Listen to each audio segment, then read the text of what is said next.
let's go to you now, Eliza. Tell me a little bit more about how you're applying these skills in your lesson plans and how our teachers can do the same. Sure.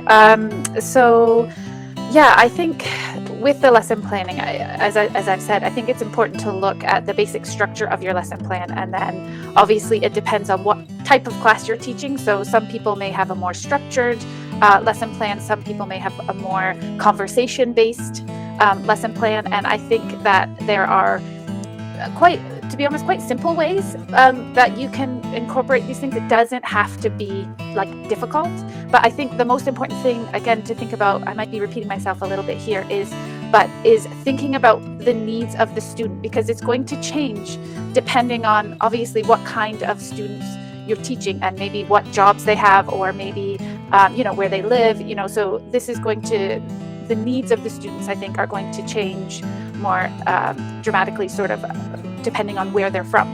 Like a simple example would be, students in China may not have access to some of the media, right, that we would be using in classes. So it's important to think about, that you might have to incorporate different types of media. So instead of, like, if you were using, for example, WhatsApp, which is quite a general source of communication, you may not be able to use that in China. So you would have to use a different method. So these are little things that, you really do have to consider when your lesson planning is really thinking about the needs of the students and what they're going to be using their English for and how, obviously.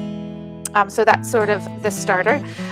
So just to look at maybe some examples, I think with a lot of the lessons, you have sort of a format of like the teaching, and then you have, a more structured kind of practice, and then a more open kind of practice at the end, where they're really focusing on producing the language or producing, sort of what you've been teaching. And there are a lot of ways that you can use, I would say a lot of ways that you can use them, especially in the production part of the lesson. But of course, you want to look at any ways you can do that. So it could be a matter of using social media in your classes, incorporating Instagram. Say they have to write an Instagram post.